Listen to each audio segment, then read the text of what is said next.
ये तो उत्तानपाद के वंश का वर्णन हो गया। उसके बाद में महाराज मनु के एक बेटा और थे, प्रियव्रत। प्रियव्रत का अर्थ होता है जिसने जिंदगी में अच्छा काम करने का व्रत लिया हो। अच्छा काम करने का व्रत ले, यानी हमें व्रत लेना चाहिए कि हम कम से कम झूठ बोले, जितना चलाऊं हो। अब फोन आया, पहुंच गए, तुम्हारे ही बाजार में है, ये कौन सा झूठ है? अरे बता दो, 5 किलोमीटर और पीछे है, 5 मिनट और इंतजार कर लेगा। ज्यादा से ज्यादा सत्य बोलने का व्रत लेना चाहिए, शुद्ध आहार का व्रत लेना चाहिए, अच्छे व्यवहार का व्रत लेना चाहिए। जो अच्छी प्रतिज्ञा करे, जो अच्छे, जिसके अच्छे विचार हो, वही प्रियव्रत। प्रियव्रत के यहाँ एक जो बेटा हुए, उनका नाम था ऋषभदेव। ऋषभदेव आए उनके यहाँ। ऋषभदेव कौन है? बोले ऋषभदेव जो जैन संप्रदाय हमारे हिंदू समाज में है, सनातन समाज में जैन संप्रदाय है, जैन धर्म के प्रवर्तक हुए। हमारे इसी सनातन धर्म से कुछ अच्छाइयां लेकर के और एक अलग रास्ता बनाया, उसको जैन धर्म का स्वरूप दिया, भगवान ऋषभदेव हुए, जैन धर्म बना लिया। उन भगवान ऋषभदेव के 100 बेटा थे। 100 में सबसे बड़े थे भरत जी। ऋषभदेव राजा थे। ऋषभदेव जब शाम को राजपाट के बाद में सारा काम निपटाने के बाद में अपने पुत्रों को साथ लेकर के बैठते तो धर्म की बातें करते, सत्संग की चर्चा करते, सत्संग करते कि बेटा ऐसा करना चाहिए, ऐसा करना चाहिए। 89 बेटा जंगल को चले गए उपदेश देते देते। भरत जी को जबरदस्ती राजा बना दिया। भरत जी राजा बने और कुछ समय तक राज किया। उसके बाद में भरत जी ने अपने पुत्रों को राज्य दिया और छोटे भाइयों को कहा कि तुम इन राज्य का संरक्षण करना, और स्वयं वन को चले गए, लगे भजन करने। बोलो श्री राम जय राम, जय जय राम। बोलो श्री राम जय राम, जय जय राम। बोलो श्री राम जय राम, जय जय राम। बोलो श्री राम जय राम, जय जय राम। बोलो श्री राम जय राम, जय जय राम। बोलो श्री राम जय राम, जय जय राम।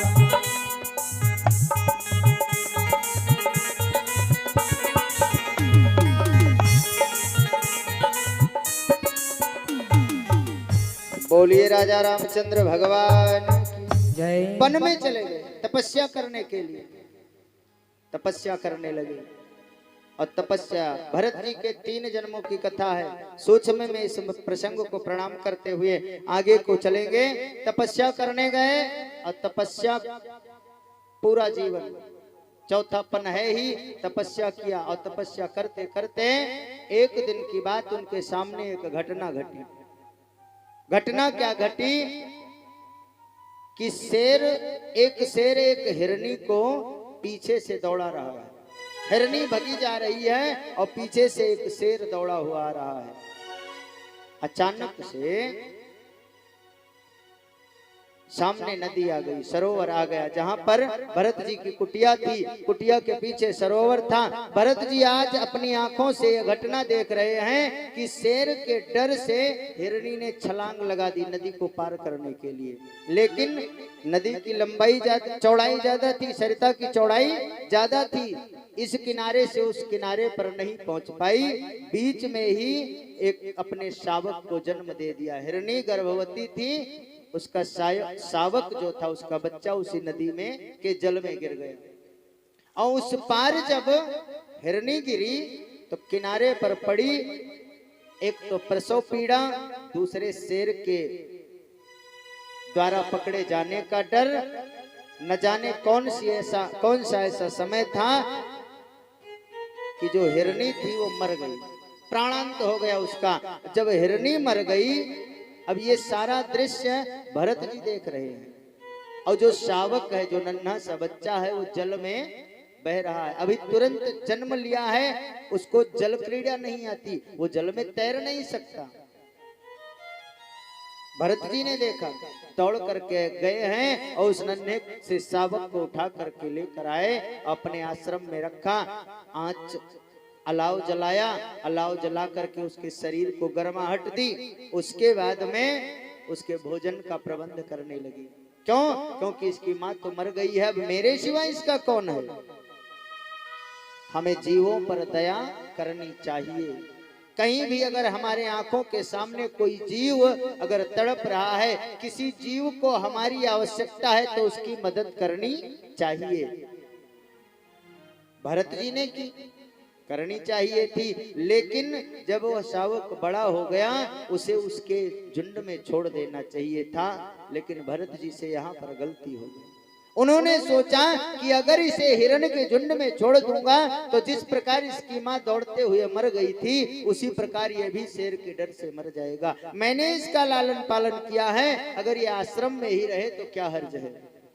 अब भरत जी जो भजन करने के लिए घर द्वार छोड़ करके आए थे, वो भरत जी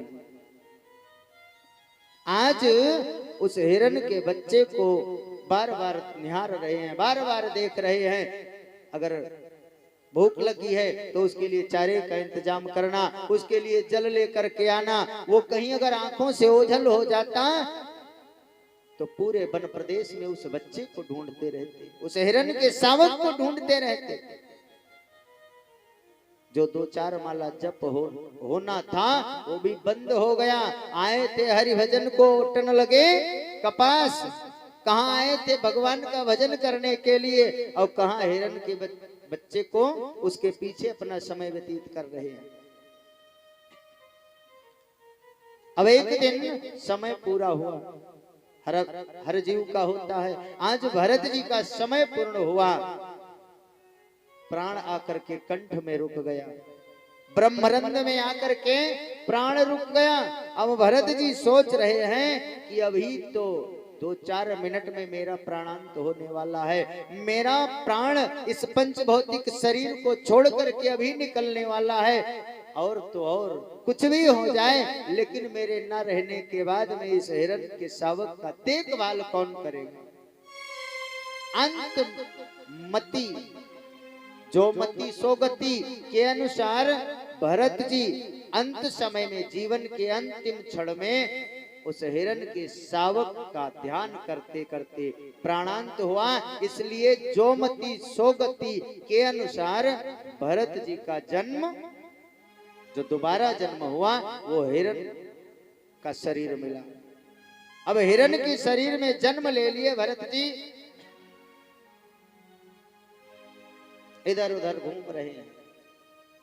उन्हें सब पता है कि मैं पूर्व जन्म में क्या था, सब कुछ पता है, लेकिन इधर उधर जाते सारे हिरण हरी हरी घास खाते, भरत जी सूखी घास खाते, और एकांत में, झुंड में नहीं रहते, एकांत में जाकर के खड़े हो जाते और परमात्मा का चिंतन करते हिरण के शरीर में। कभी कभी कोई जानवर देखो सबसे अलग रहता है, उसके पूर्व जन्म का कोई कर्म था, वो जानवर बन गया, पशु बन गया, लेकिन उसे अपने पूर्व जन्म की याद है, इसलिए वो सबसे विरक्त रहता है, सबसे अलग रहता है, कुछ अजूबा रहता है।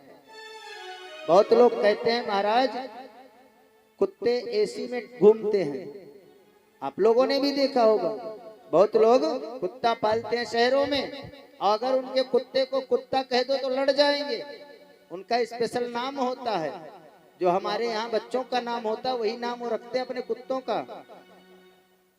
अब एसी में चलते हैं, हमने कहा भैया उस कुत्ते का कुछ पूर्व जन्म का संस्कार है, उस कुत्ते का कुछ पूर्व जन्म का संस्कार है, इसीलिए वो एसी में चल रहा है।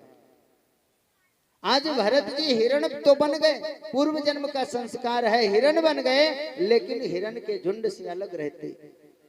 सारे हिरण हरी हरी घास खाते, ये सूखी घास खाते। एक दिन की घटना, जंगल में पेड़ों के घर्षण से आग लग गई, पेड़ रगड़े और रगड़ खा के नीचे चिंगारी बनी, गर्माहट हुई और पेड़ों के घर्षण से आग लगी, और आग लगी तो पूरा वन प्रदेश जल उठा, जितने जीवधारी थे सब भग गए, भरत जी नहीं भगे। जो भरत जी हिरण के रूप में जन्म लिए थे वो नहीं भगे, और जब वो नहीं भगे तो उसी जंगल में जल करके समाप्त हो गए। बोले कृष्ण कन्हैया लाल की जय हो। अगला जन्म अंगिराज पंडित जी के यहाँ पुनः मानव को मिला, और जब पुनः मानव बने तो परमात्मा से प्रणाम करके कह रहे हैं कि धन्य है परमात्मा, एक बार मुझे सुधरने का मौका दे दिया, अब गलती नहीं करूंगा। पिताजी ने बहुत समझाया कि बेटा ये कर लो, वो ज्योतिष पढ़ लो, ये कर्म कांड सीख लो, कुछ भी नहीं सीखा। घर वालों ने घर से निकाल दिया, घर से निकल गए, कोई बात नहीं है, रोड पर घूम रहे हैं, सड़कों पर रास्ते पर टहल रहे हैं, कोई कुछ दे देता खा लेते, नहीं देता तब भी कोई मतलब नहीं, क्या शाम को मिलेगा क्या शाम को नहीं मिलेगा, कोई भरोसा नहीं है और किसी की चिंता नहीं है। चाह गई चिंता मिटी मनवा बेपरवाह, और जिनको कछु न चाहिए सोई शाहन शाह। आज भरत जी दुनिया कहती पागल है, दुनिया कहती है पागल है, लेकिन भरत जी सोचते हैं अगर ये दुनिया मुझे पागल ही समझे तब भी मेरी भलाई है। क्यों? ये पागल जान करके मेरे किनारे नहीं आएंगे और मैं पागल के स्वरूप में नारायण का चिंतन करता रहूंगा। संत को ऐसे ही होना चाहिए, संत को ऐसे ही होना चाहिए। एक संत थे, मरना सबको है, कोई बाग में फूल न ऐसा खिला खिलके न जिसे मुरझाना पड़ा, विधि का यह अटल विधान रहा, जिसे आना पड़ा उसे जाना पड़ा। एक महात्मा जी थे, एक गांव में के किनारे घूम रहे थे, घूमते घूमते उन्हें एक श्मशान घाट दिखाई पड़ा। थोड़ा वहां पर बगल में सरोवर था, सरिता थी, देखा कि यहाँ जल की भी व्यवस्था है, चौड़ा मैदान है, एक पेड़ भी है, चलो यहीं पर डेरा डाल देते हैं। गांव का किनारा भी है, थोड़ी दूरी पर गांव है, यहाँ भगवान का भजन करेंगे, लोग कम आएंगे, आए दिन यहाँ पर आएंगे, नहीं तो गांव वाले अगर कहीं अलग डेरा बनाएंगे तो गांव वाले परेशान करेंगे, और शमशान घाट पर रहेंगे तो गांव वाले कहीं 10, 20, 50 दिन पे जब गांव में कोई घटना होगी तभी आएंगे। अब संत जी श्मशान घाट पर रहने लगे, और जब श्मशान घाट पर रहने लगे तब गांव वालों को पता लगा कि शमशान घाट पे कोई बाबा आ गया है, शमशान घाट पर कोई बाबा आ गया है। ये गांव वालों को जब पता चला तो गांव वाले आए और कहने लगे महाराज चलो गांव में, यहाँ ठीक नहीं है, गांव में चलो। महाराज ने पूछा गांव में आखिर क्या करने के लिए चले? बाबा ने कहा कि गांव में चलोगे तो सबसे मिलना जुलना हो जाएगा। बोले शमशान घाट पर रह रहे हैं और सबको एक ना एक दिन यहीं आना है, सबसे मिलते हुए चलेंगे। गांव में अगर मिलने के लिए जाना है तो गांव में क्यों जाएं? गांव वाले धीरे धीरे यहीं आएंगे, सबसे मिल लेंगे। फिर गांव वालों ने कहा कि नहीं बाबा ऐसे अच्छा नहीं लगता, हम लोग बिस्तर पर सोएं, और हमारे गांव में श्मशान घाट पर एक संत जमीन पर सोए, यहाँ कोई कुछ बिछाने का, कुछ तकिया लगाने का साधन नहीं है, कुछ ओढ़ने का साधन नहीं है।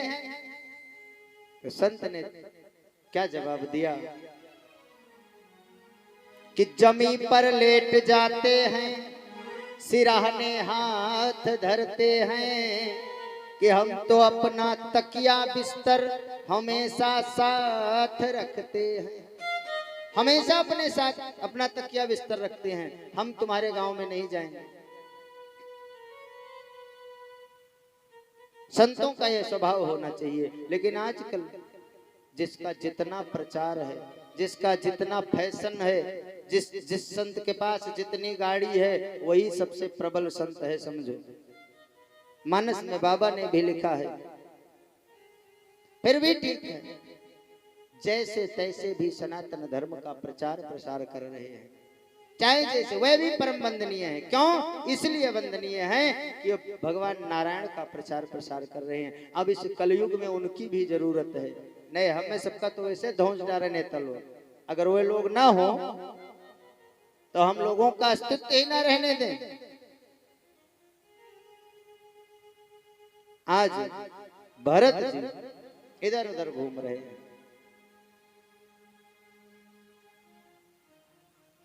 और राज्य है, एक राजा नाम है राहुगण।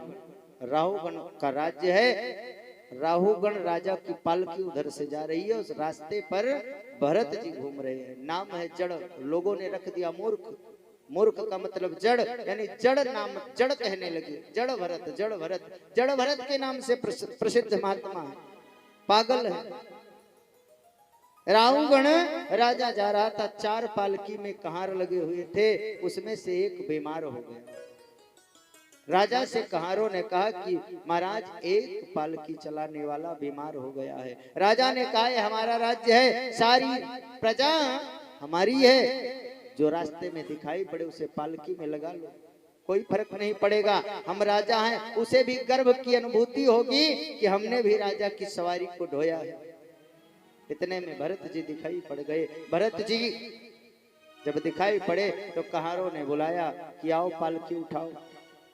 भरत जी को कोई मतलब ही नहीं था, उठा लिए पालकी, लग गए आगे।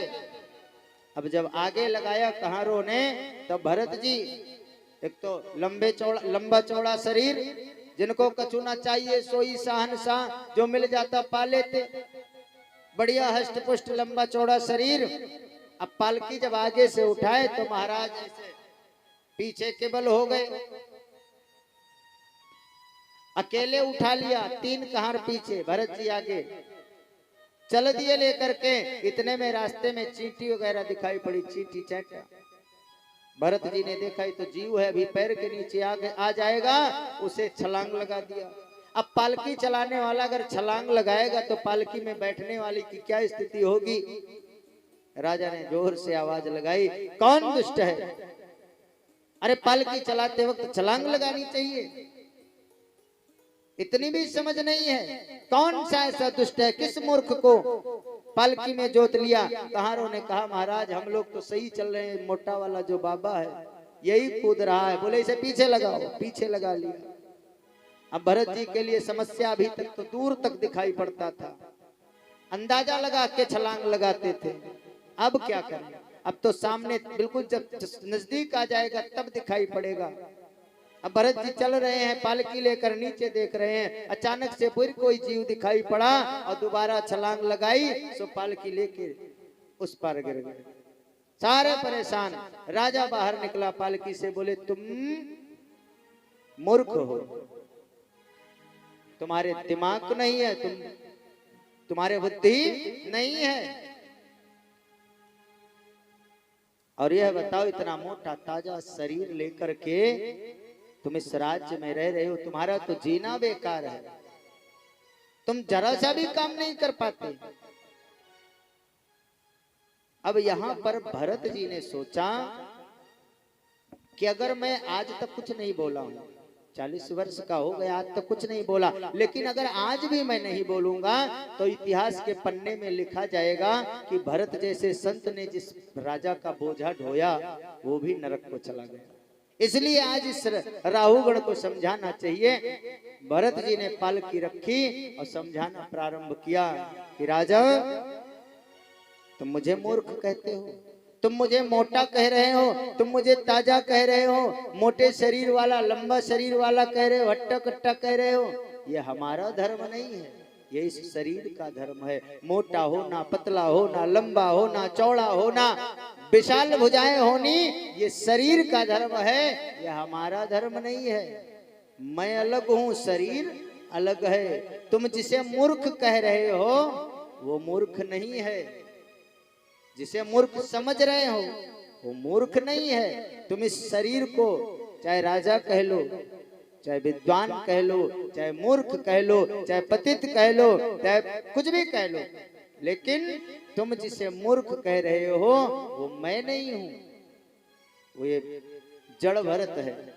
शरीर, ये जो शरीर है इसे तुम जो मर्जी कह लो, ये शरीर का धर्म अलग है और जीवात्मा का धर्म अलग है। इतने में राजा की निगाह पड़ी, मोटा सा जनेऊ कंधे से लटक रहा है। दौड़ करके आए, चरणों में लेट गए राहुगण। बोले महाराज हमसे तो बहुत बड़ी गलती हो गई। अरे मैं आपको जड़ समझ रहा था, अरे आप तो ब्राह्मण देवता निकले और महाराज अभी तक क्यों नहीं बोले। वहां पर बहुत लंबी चर्चा हुई है। भरत जी ने राहुगण को उपदेश दिया है और उसके बाद में भरत जी को नारायण की प्राप्ति हुई। बोले नारायण भगवान की जय हो। आइए 2 बार भगवान नाम संकीर्तन।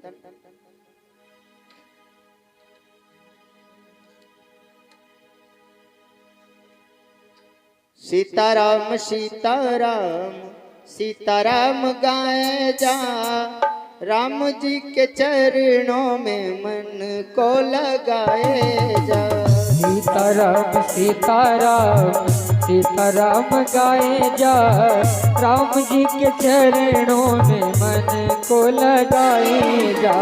सीताराम सीताराम सीताराम गाए जा, राम जी के चरणों में मन को लगाए जा। सीताराम सीताराम सीताराम गाए जा, राम जी के चरणों में मन को लगाए जा।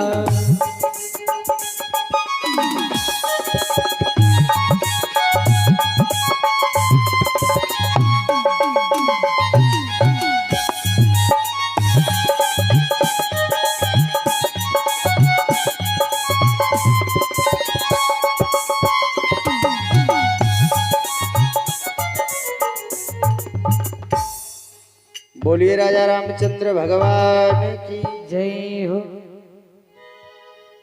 उसके बाद में प्रियव्रत का भी वंश आगे नहीं चला। जैन धर्म के प्रवर्तक भगवान ऋषभ देव हो गए थे और 19 बेटा जो भगवान ऋषभ देव की और थे वो सब आगे चल करके जैन धर्म को मानने लगे। भगवान ऋषभ देव को अपना आदर्श मानने लगे।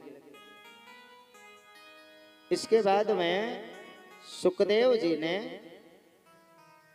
परीक्षित से कहा कि भगवान के नाम की महिमा क्या है। परीक्षित, क्या तुम्हें पता है कि जिसने अपने जीवन में एक भी बार नारायण का नाम ले लिया, नारायण ने उसको उद्धार जरूर किया, उसकी मुक्ति जरूर हुई।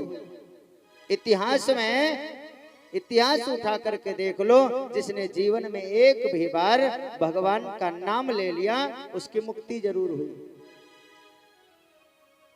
यहाँ पर महाराज परीक्षित ने प्रश्न किया कि यह बताओ कि ऐसा कौन सा व्यक्ति है, ऐसा कौन सा भाग्यशाली है कि जिसने सिर्फ एक बार नाम लिया हो और मुक्त हो गया हो। तो वहां पर सुखदेव जी ने अजामिल का नाम लिया। अजामिल का नाम लिया। बताया कालांतर में एक अजामिल नाम के पंडित जी थे। बहुत अच्छी विचारधारा थी उनकी, बहुत योग्य विद्वान थे, कर्मकांडी थे। और कर्मकांडी विद्वान थे, लेकिन रास्ता बिगड़ गया। क्यों? काम का मतलब होता है कामना। हमारी कामनाएं घटती बढ़ती रहती हैं। कभी हमारा मन कर रहा है ये कर लें, कभी ये खा लें। काम के 5 बाण होते हैं: शब्द, रूप, रस, स्पर्श और गंध। शब्द, रूप, रस, स्पर्श और गंध, काम के 5 बाण होते हैं। इन्हीं 5 बाणों से काम हमारे ऊपर आक्रमण करता है। हमें अच्छा सुनने की इच्छा, अपने मन का सुनने की इच्छा, रूप अच्छा देखने की इच्छा, रस अच्छा स्वाद लेने की इच्छा, स्पर्श अच्छा छूने की इच्छा, गंध अच्छी सुगंध प्राप्त करने की इच्छा। अच्छी इच्छा कह लो चाहे कामना कह लो, काम इन्हीं 5 पंचबाणों से हमारे ऊपर आक्रमण करता है। द्वार कौन कौन से हैं? आंख, कान, नाक, जिह्वा और त्वचा। हमारे आंख थक जाती है कि अब चलो सो जाएं, लेकिन मन करता है कि अभी मोबाइल थोड़ी 10 मिनट और चला लें। मन कह रहा है, हमारी कामना है कि हम थोड़ी देर अभी और मोबाइल देखेंगे। आंख थक गई है, बार बार सीने पे मोबाइल गिर रहा है, लेकिन फिर भी देख रहे हैं। ऐसा हमने देखा है बहुत लोगों को। हमारा कान जवाब दे रहा है, लेकिन फिर भी हमें गीत सुनने की इच्छा है। हमारी जिह्वा जवाब दे रही है, डॉक्टरों ने मना कर दिया है कि मीठा नहीं खाना है, लेकिन हमारे मन की कामना है कि रसगुल्ला अगर एक खा लेते चाहे 2 टेबलेट खाना पड़ता, खा लेते हैं। ये मन की कामना। काम के प्रवेश के 5 मार्ग हैं। आंख, नाक, कान, मुख और त्वचा। शब्द, रूप, रस, स्पर्श और गंध, ये 5 बाण हैं और 5 रास्तों से घुसते हैं। हम जैसा दृश्य देखेंगे वैसी हमारे मन में कामनाएं जन्म लेंगी। हम जैसे गीत सुनेंगे हमारे मन में ऐसी कामनाएं आएंगी। हम जैसा जिस माहौल में रहेंगे, जो गंध सूंघने के आदी हो जाएंगे, वही गंध हमें अच्छी लगेगी। हम जिस परिवार से, जिस संस्कार में जन्म लिए हैं, जो हमारे यहाँ का आहार है, वही हमें अच्छा हमारी रचना को लगेगा। नहीं तो अन्य और भी परिवार हैं, और भी संस्कार हैं, उनका भोजन हमें नहीं पसंद आएगा, उनका भोजन हमारी रचना को नहीं भाएगा, और जो हम उनके हैं उन्हें हमारा नहीं भाएगा। अजामिल इतना विद्वान ब्राह्मण, लेकिन कामनाओं ने आक्रमण कर दिया। जब कामदेव आक्रमण करते हैं, कामनाएं आक्रमण करती हैं, तो जगा हुआ व्यक्ति सो जाता है, जगा हुआ जीव सो जाता है। कामनाएं जब आक्रमण करती हैं तो हम जगे हैं। सोए हुए व्यक्ति पर कामदेव आक्रमण नहीं करता, कामनाएं आक्रमण सोए हुए व्यक्ति पर कदापि नहीं करती। जिसकी आंख बंद है उस पर क्या आक्रमण करेगी कामनाएं? जो आंख से अंधा है या आंखें बंद है, सो रही है, उसकी कौन सी कामना है? कोई कामना नहीं है। लेकिन जो जग रहा है उसकी कामना, जो मार्केट में घूम रहा है, रोड पर घूम रहा है, तमाम दृश्य देख रहा है, उसकी कामनाएं जागृत होती रहती हैं। कभी ये खा लें, कभी वो पा लें, कभी ये चीज सुन लें। आज अजामिल एक जगह कर्म कांड करके वापस आ रहा था और रास्ते में किसी वैश्या को देखा, किसी का संग करते हुए, पुरुष का। लौट करके आया और दोबारा उस वैश्या के घर में गया और उससे कहने लगा कि हम तुम्हें अपने घर में रखना चाहते हैं। लेकर के उससे अनुनय विनय करके बोले, मैं पंडित जी हूँ, मेरे पास बहुत अपार संपदा है, चलो हमारे यहाँ। ले आया। जब वैश्य आई घर में तो पूछा कि घर में ये जो देवी जी है ये कौन है? बोले, ये मेरी पहली पत्नी है। बोले, ये रहेंगी तो मैं नहीं रहूंगी। कामनाओं के वेग के कारण अजामिल ने आज अपनी पत्नी को घर से बाहर निकाल दिया, और घर से बाहर निकालने के बाद में आज वैश्या को रख लिया। रास्ता बिगड़ गया, कामनाएं अनंत पैदा होने लगी। अभी तक दूसरा भोजन था, भोजन दूसरा हो गया। अभी तक निगाह कुछ और थी, अब निगाह कुछ और हो गई। और जब भोजन, आहार बदला, व्यवहार बदला, जब सब कुछ बदल गया तो धन समाप्त होते देर नहीं लगी। और जब धन समाप्त हो गया तब वैश्या ने कहा कि अब तुम्हारे पास धन नहीं, अब मैं अपने घर जाऊंगी। अजामिल ने कहा कि अभी इन बाजुओं में ताकत है, धन नहीं है, कर्मकांड करने के लिए अब मुझे कोई नहीं बुलाता। कोई बात नहीं, अब मैं चोरी करके लाऊंगा, डाका डाल के लाऊंगा, लेकिन तुम्हारा भरण पोषण करने की हमारी जिम्मेदारी है, तुम मुझे छोड़ करके ना जाओ। कोई बात नहीं, लगा चोरी करने, लगा डाका डालने, मशहूर डाकू हो गया। और उसके बाद में घर में कई संतानें भी जन्म ली। एक दिन की बात है, अजामिल के गांव से होते हुए संध्या के समय अयोध्या से कुछ महात्मा वृंदावन को जा रहे थे। अजामिल का गांव बीच में पड़ा। शाम का समय किसी सज्जन से साधुओं ने पूछा, संतों ने पूछा कि भैया यहाँ पर किसी ब्राह्मण का घर बताओ जो नारायण का भक्त हो, हम उसके यहाँ रुकना चाहते, आज रात वहीं रुक जाएंगे। तो उसने आनंद लेने के लिए,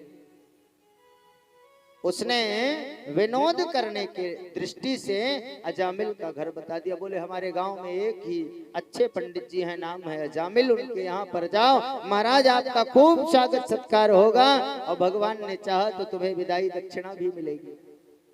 विद्वान ब्राह्मण जो संत लोग थे वो अच्छा ब्राह्मण का घर जान करके आए। पूछा अजामिल का घर कौन है? लोगों ने बताया बगल वाला है। वहीं पर गए, एक छप्पर है उसके नीचे संतों ने डेरा जमा लिया। थोड़ी देर बाद वह गणिका निकली जो अजामिल लेकर के आए थे। गणिका ने देखा कि हमारे घर में तो साधुओं का डेरा आ गया। गणिका निकल करके बाहर आई, हाथ जोड़ करके प्रणाम किया। बोले महाराज आपका आगमन कैसे हुआ, यहाँ कैसे आ गए? संतों ने कहा कि महाराज पंडित अजामिल का घर है, लोगों ने मुझे बताया है कि यहाँ पर अजामिल के यहाँ जाओ, उनके यहाँ स्वागत सम्मान होगा, इसलिए मैं आया हूँ। आज आपके ही यहाँ ठाकुर जी का भोग लगेगा, आज आपके यहाँ भगवान का भोग लगेगा और हम दो चार मूर्ति जो हैं प्रसाद पाएंगे, आपको आशीर्वाद देकर सुबह निकल जाएंगे। गणिका के आंखों में आंसू आ गए। गणिका ने कहा कि महाराज मेरी माँ ने मुझसे कहा था कि साधु संतों से कभी झूठ नहीं बोलना चाहिए। महाराज हम आपको भोजन क्या कराएंगे? अरे मेरे हाथ से आप जल पीने के लायक नहीं हो, मैं आपको जल देने के लायक भी नहीं हूँ, भोजन क्या कराऊंगी? सारी कहानी बताई और लोगों ने आपको बताया कि ये पंडित जी का घर है, ये नाम के पंडित जी रह गए हैं, मेरा पति डाकू है, रात को 2 बजे आएगा। बोले कोई बात नहीं है, अब यहाँ आ गए हैं तो अब डेरा यहीं रहेगा। संतों ने कहा कि सूखा सीधा सामान दे दो, हम भोजन टिक्कर बनाएंगे, ठाकुर जी का भोग लगाएंगे, प्रसाद पा करके सुबह चले जाएंगे, आशीर्वाद तब भी देंगे। गणिका ने सूखा सीधा सामान दिया, संतों ने भोग प्रसाद बनाया, पाए और उसके बाद लग गए रामाधुन में। बोलो श्री राम जय जय राम, बोलो श्री राम जय जय राम, बोलो श्री राम जय जय राम, बोलो श्री राम जय जय राम, बोलो श्री राम जय जय राम, बोलो श्री राम जय जय राम।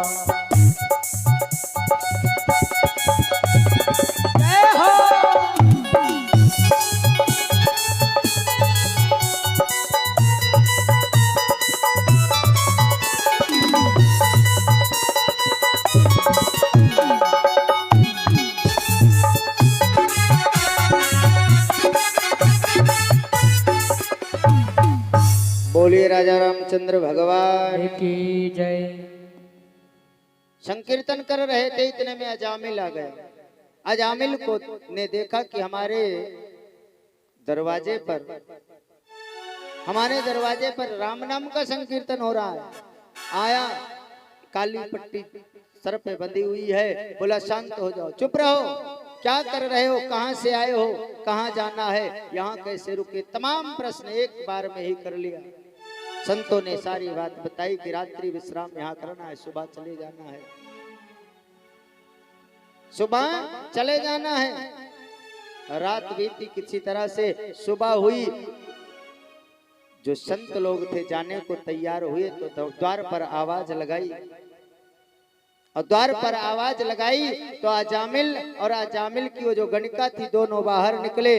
जो महंत जी थे उनके आंखों से आज आंसू निकलने लगे कि आज मैंने इस अजामिल का अन्न खाया है, आज मैंने इस अजामिल का अन्न खाया है, और अगर मेरे यहाँ रात्रि भर टिकने के बाद भी, यहाँ पर ठाकुर जी का भोग लगने के बाद भी अगर इसके जीवन में परिवर्तन नहीं आया तो मेरा संत होना बेकार है। मेरे यहाँ पर रुकने के बाद भी भगवान का जहाँ पर भोग लगे वो घर मंदिर हो जाता है। अगर इसके घर को मैंने मंदिर बनाया है तो अगर इसका जीवन परिवर्तित नहीं हुआ तो मेरा यहाँ आने का कोई मतलब नहीं है। लेकिन इसका जीवन परिवर्तित कैसे होगा? सत्संग तो ये सुनेगा नहीं। महंत जी ने कहा अजामिल अब हम जा रहे हैं। अजामिल ने कहा तुरंत निकल जाओ, तुरंत जाओ। संतों ने कहा दक्षिणा नहीं दोगे? अजामिल ने तलवार निकाली, बोले हम तुम्हारा लोटा सोटा नहीं छुड़ा रहे हैं, यही क्या बड़ी बात है। अगर ज्यादा दक्षिणा का चक्कर हो तो अपना लोटा सोटा रखो यहाँ पर, अपनी जो थैला है इसे रखो और निकल जाओ। संतों ने कहा मुझे धन नहीं चाहिए, फिर क्या चाहिए? बोले एक काम तुम्हें करना है जो मैं दक्षिणा रूप में चाहता हूँ। बोले कौन सा काम? बोले तुम एक काम करना, अब की बार जो तुम्हारे यहाँ पर संतान होगी उसका नाम नारायण रख देना, और तुम्हें कुछ नहीं करना है, कुछ नहीं देना है। आज अजामिल ने सोचा कोई कौन सी बहुत बड़ी बात है, बब्बू झब्बू पप्पू टिंकू पिंकू तो रख ही देते हैं, नारायण भी रख देंगे।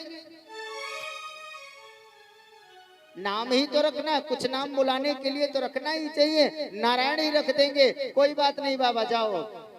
संत लोग वहां से चले गए। नारायण के यहाँ एक बालक ने जन्म लिया, अजामिल के यहाँ एक बालक ने जन्म लिया और अजामिल ने उसका नाम नारायण रख दिया। जथा नामे तथा गुणे,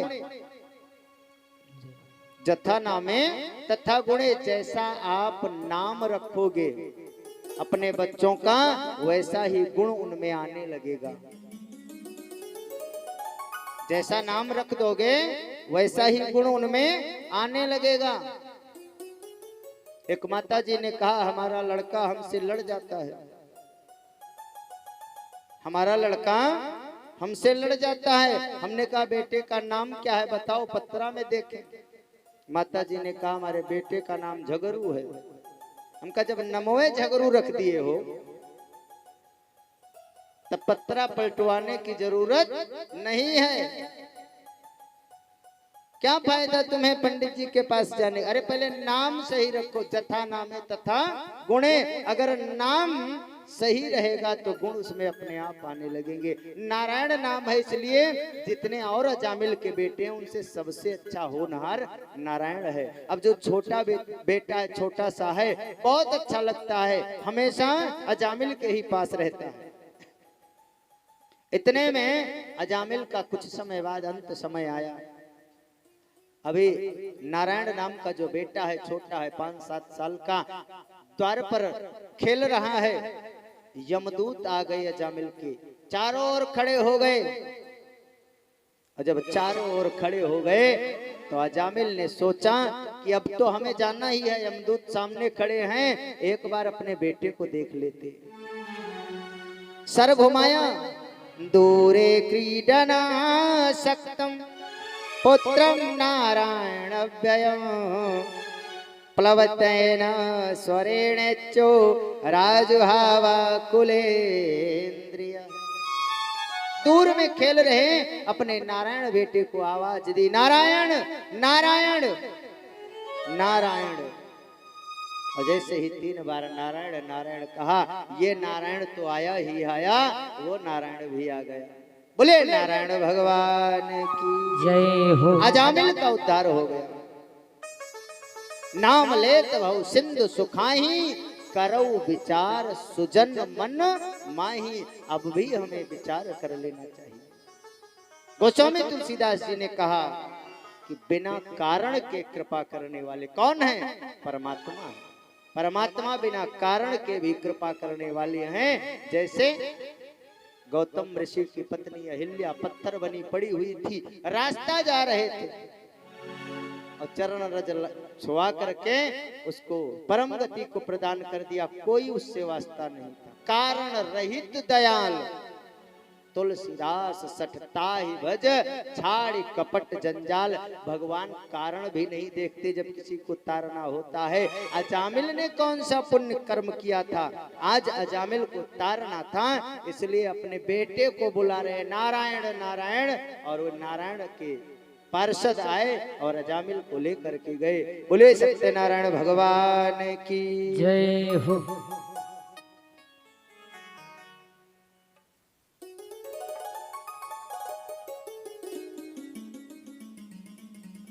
आइए दोबारा भगवान नाम संकीर्तन।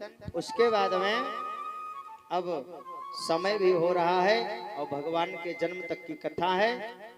मात्र 30 मिनट का आप लोगों का समय लूंगा और उसके बाद में भगवान के जन्म की जन्मोत्सव ही मनाया जाएगा। कथा तो जन्मोत्सव के बाद होती है, भगवान की लीला की कथा तो कल के प्रसंग में होगी। आज चौथा ही दिन है, कल और परसों लीला पुरुषोत्तम भगवान की लीला ही गाई जाएगी। अब यहाँ पर एक कथा आती है। परीक्षित जी ने पूछा, परीक्षित जी ने कहा कि महाराज यह बताओ कि भगवान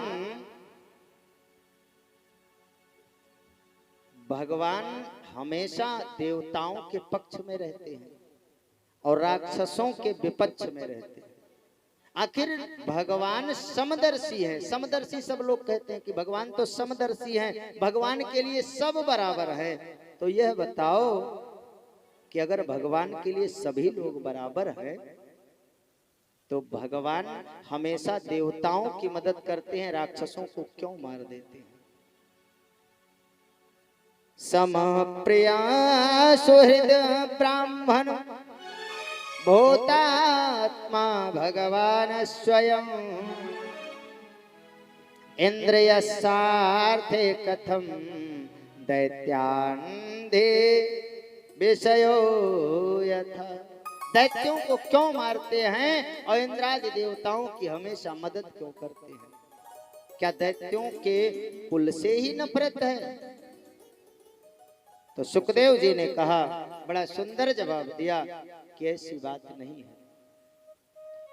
अरे एक नारायण के ऐसे भक्त हुए जो राक्षस कुल में जन्म लिए, लेकिन भगवान नारायण के परम लाडले भक्त हुए। बोले कौन? बोले भक्त प्रहलाद, जो द्वादश भागवत में जिनका नाम आता है।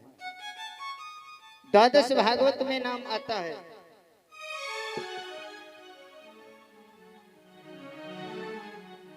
परीक्षित जी ने कहा कि महाराज अगर ऐसी बात है तो प्रहलाद जी का चरित्र थोड़ा सा प्रकाश में डालिए। प्रहलाद जी के चरित्र को सुनने की इच्छा है।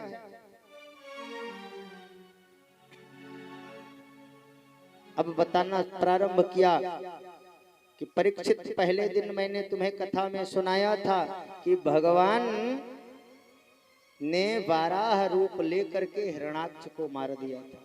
हिरण्याक्ष का सगा भाई हिरण्यकश्यपु है। जब से भगवान नारायण ने हिरण्याक्ष को मारा है तब से हिरण्यकश्यपु नारायण नाम से नफरत करने लगा। अब नारायण भगवान का कुछ बिगाड़ नहीं सकता, इसलिए वो अपनी शक्ति को एकत्रित करने के लिए तपस्या करने जाना चाहता है। हिरण्यकश्यपु की पत्नी का नाम है कयाधु। 3 बच्चे पहले से है, चौथा होने वाला है। कयाधु से हिरण्यकश्यपु ने कहा कि मैं वन में तपस्या करने जाता हूं और शक्ति लेकर के आऊंगा, नारायण से लड़ना है। कयाधु भक्त थी, लेकिन क्या करें, कुछ कर नहीं सकती। हिरण्यकश्यपु आज तपस्या करने के लिए चला गया ब्रह्मा जी की तपस्या की। बहुत दिनों कर तपस्या की और तपस्या करने के बाद में ब्रह्मा जी को प्रकट कर लिया। ब्रह्मा जी प्रकट हुए तो ब्रह्मा जी ने कहा वरदान मांगो। हिरण्यकश्यप ने कहा ऐसा वरदान दे दो कि अमर हो जाऊं। अमर होने का वरदान मांग लिया। ब्रह्मा जी ने कहा यह मृत्यु लोक है, मरना पड़ेगा, अपनी मौत तुम अपने हाथ निश्चित कर लो। तुम कैसे मरोगे ये तुम निश्चित कर लो, मरना पड़ेगा, यह मृत्यु लोक है। अब मांगना प्रारंभ किया हिरण्याकश्यपु ने, महाराज न दिन में मरूं न रात में मरूं, तथास्तु, न सुबह मरूं न शाम को मरूं, न दिन में मरूं न रात में मरूं, 12 महीनों में ना मरूं, ना अस्त्र से मरूं ना शस्त्र से मरूं। ब्रह्मा जी आपके द्वारा सृष्टि जो बनाई गई है उसमें से किसी जीव से न मरूं, ना नर से मरूं ना नारी से मरूं, ना आदमी से मरूं न जानवर से मरूं। तमाम तरह से जितना उसके ज्ञान में था सारे वरदान मांग लिए। और इधर ये तपस्या करने गया था तो इंद्र ने सोचा कि ये तपस्या करने गया है तो चलो इसके कुल में जो 2-4 बालक है उन्हें समाप्त कर दें, क्योंकि राक्षस का बेटा है, राक्षस ही बनेगा, इसलिए जितने दिन वो नहीं है तब तक इसके जो संतानें हैं उसे ही समाप्त कर दिया जाए। कयाधु के गोद में जो 3 बालक थे इंद्र ने उन्हें आके मार दिया। उन्हें मारने के बाद में जब जो गर्भस्थ शिशु है उसे मारने जा रहे थे तो आकर के नारद जी ने बचा लिया और नारद जी ने कहा कि ये जो गर्भस्थ शिशु है नारायण का भक्त है, इसे मैं तुम्हें मारने नहीं दूंगा। और कयाधु को लेकर के गए हैं अपने आश्रम में, सुरक्षित किया, आशीर्वाद दिया कि जब तुम्हारे पति आ जाएं तब तुम इसे जन्म देना, ये मेरा आशीर्वाद है। गर्भ में ये जो गर्भस्थ शिशु है तुम जब तक चाहो गर्भ में रहेगा, जब चाहोगे तब जन्म होगा। उधर से हिरण्याकश्यप वरदान लेकर के आया, इधर प्रहलाद का जन्म हुआ। हिरण्याकश्यपु ने बहुत बड़ा राज्य स्थापित कर लिया, जिधर देखो उधर ही आक्रमण कर देता, विजय लेकर के आ जाता, कोई मार ही नहीं सकता। वरदान प्राप्त है कि ब्रह्मा जी की बनाई हुई सृष्टि में किसी से ना मरूं, सब परेशान हैं। इधर प्रहलाद जी धीरे धीरे बड़े हो रहे हैं। स्वभाव कैसा है, नोदग्न चित्तो व्यसुने सुनिस्पृहा श्रुतेषु दुष्टेषु गुणेषु वस्तु कुहकम दातेन्द्रिये प्राण शरीर धीहि सदा प्रशांत कामो रहिता सुरो असुरा। सदा प्रशांत काम, नोदिग्न चित्तो, कोई चिंता नहीं, चेहरे पर हमेशा मुस्कान, एक अद्भुत मुस्कान बनी रहती है।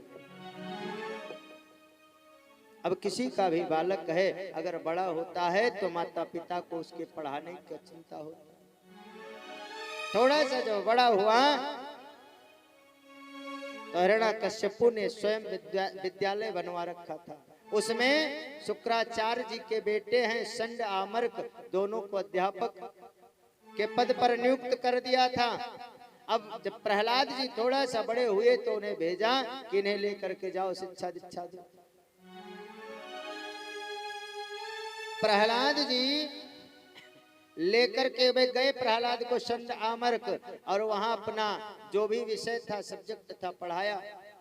कुछ दिन के बाद प्रहलाद जी अपने महल में घूमने के लिए आए, और जब घूमने के लिए आए तो हिरण्याकश्यपु ने कहा कि बेटा तुमने कौन सा पाठ याद किया, कौन सी शिक्षा तुम्हें विद्यालय से मिली? तो प्रहलाद ने कहना प्रारंभ किया कि पिताजी हमें दुनिया के झंझावातों में नहीं पड़ना चाहिए, ये दुनिया एक छलावा है पिताजी। अगर हमें इस दुनिया में कुछ सत्य है वो तो साक्षात नारायण ही सत्य है, और ये दुनिया कुछ भी नहीं है, सब झूठी है। दुनिया के सारे रिश्ते नाते झूठे हैं, अगर सत्य है तो सिर्फ एक, बोले नारायण। क्रोध आ गया, नारायण का नाम सुनते ही क्रोध आ गया।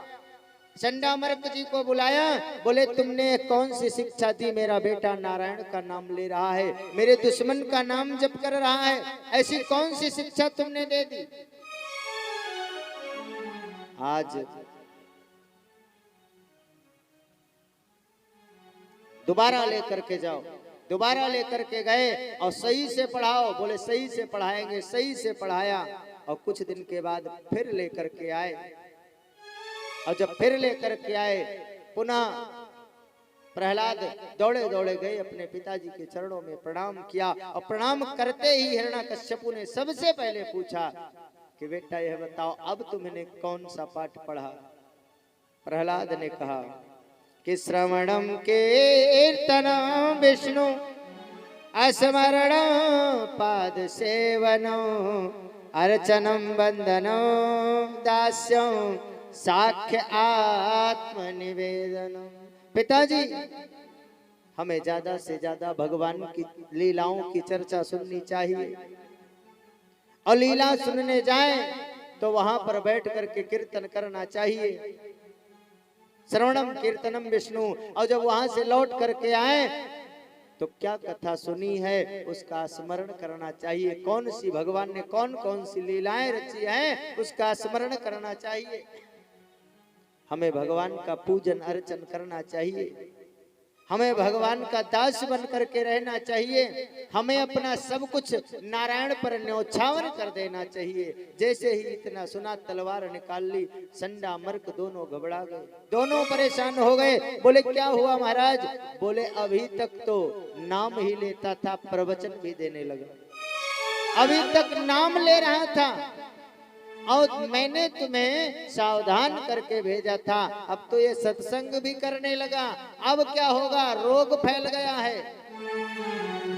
क्या यही शिक्षा स्कूल में हमारे दी जा रही है? संडा मर्क ने कहा महाराज हमें लगता है कि ये इसे पढ़ाना नहीं, इसे पढ़ाया नहीं गया, ये पढ़ाया आया है, ये पढ़ाया आया है, इसे ये कोई चीज पढ़ाई नहीं गई है।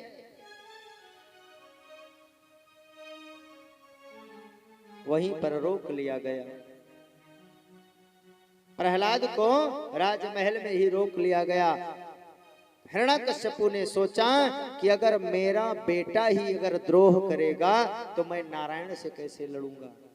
अब प्रहलाद को मारने के लिए तरह तरह की योजना बनाई जाने लगी। कभी पहाड़ की चुटिया से गिरा दे, बहुत लंबी कहानी है।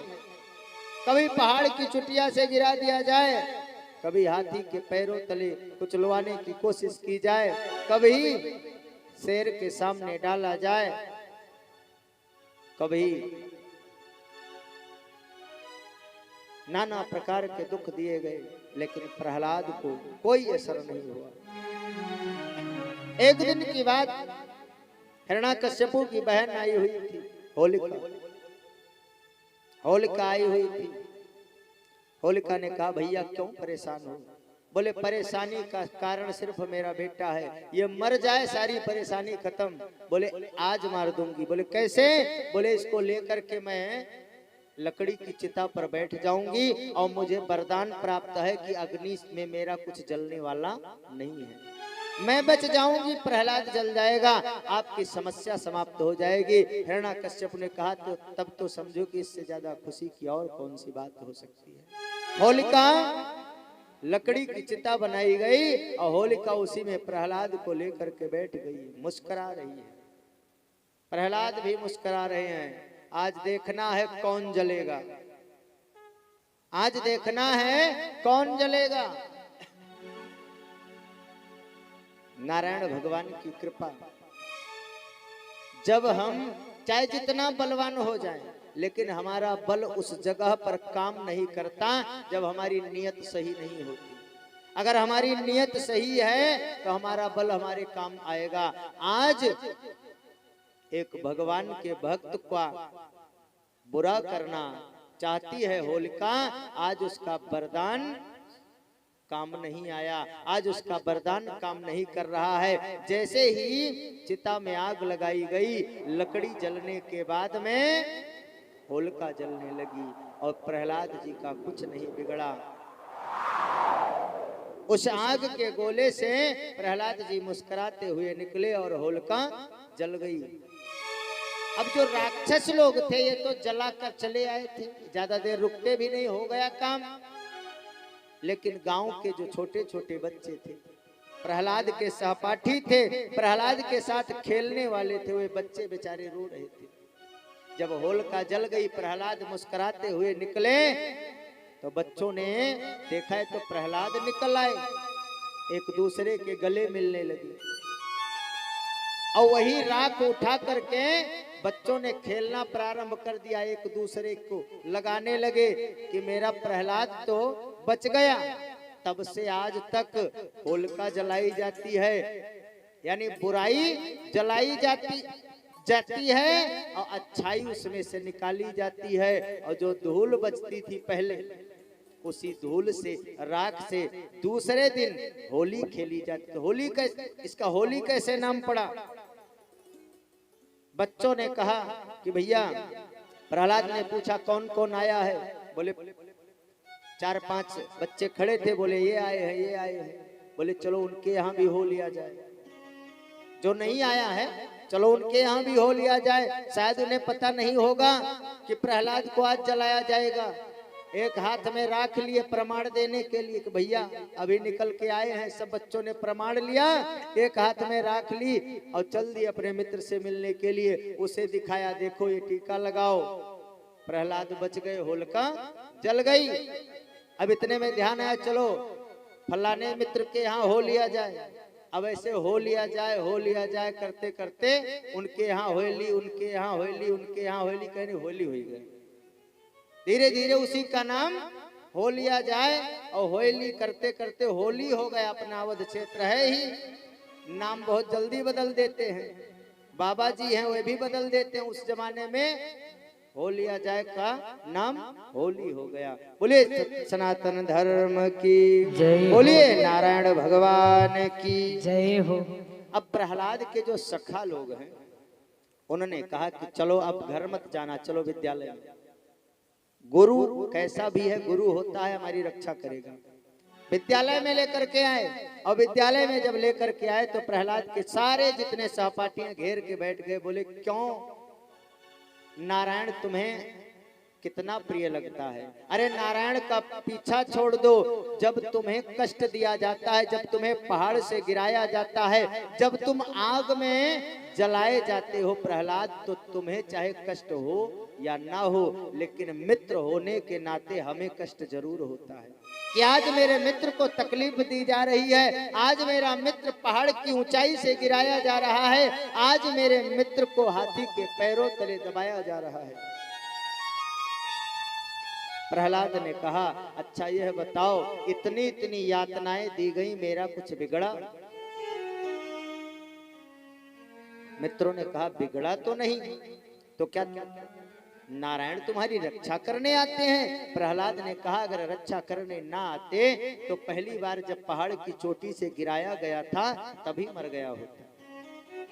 जब हम नारायण के भरोसे पर हैं तो नारायण हमें बचाते हैं, ये हमारा विश्वास है।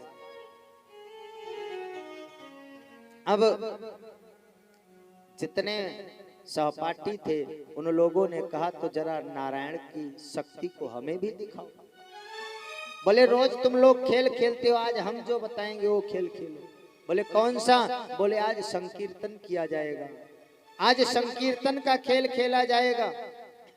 अब संध्या मार्ग जो गुरुजी हैं वो बाहर पेड़ के नीचे बैठे हैं और इधर अपने सहपाठियों को लेकर के आपस में हाथ से हाथ जोड़ा और लगे संकीर्तन करने। स्कूल से घंटी घरियारी और निकाल लिए। क्या संकीर्तन कर रहे हैं? श्रीमन नारायण नारायण नारायण, श्रीमन नारायण नारायण नारायण, श्रीमन नारायण नारायण नारायण, श्रीमन नारायण नारायण नारायण, लक्ष्मी नारायण नारायण नारायण, लक्ष्मी नारायण नारायण नारायण।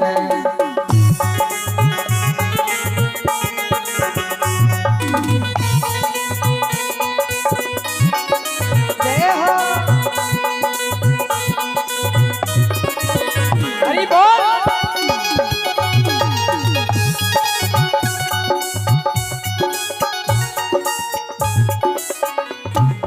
बोलिए नारायण भगवान की जय हो। संकीर्तन चलने लगा और जब संकीर्तन चलने लगा आवाज बाहर गई। संडा मर्क को पता लगा, 2-4 सिपाहियों को भेजा, बोले जाओ अंदर संकीर्तन हो रहा है। आज ही आया है, बच गया था, आज ही विद्यालय में आया, संकीर्तन करवा रहा है। अब पक्का है हम लोगों की नौकरी खतरे में हो गई, जाओ तुरंत बंद कराओ संकीर्तन। सिपाही दौड़ करके आए। सिपाहियों ने सोचा कि ये जो प्रहलाद है इसी को पकड़ लो, बंद हो जाएगा संकीर्तन। सिपाही आए, जैसे प्रहलाद को पकड़ा, सिपाही भी भगवान की भक्ति में रंग गए। वह भी बोलने लगे, भजमन नारायण नारायण नारायण, भजमन नारायण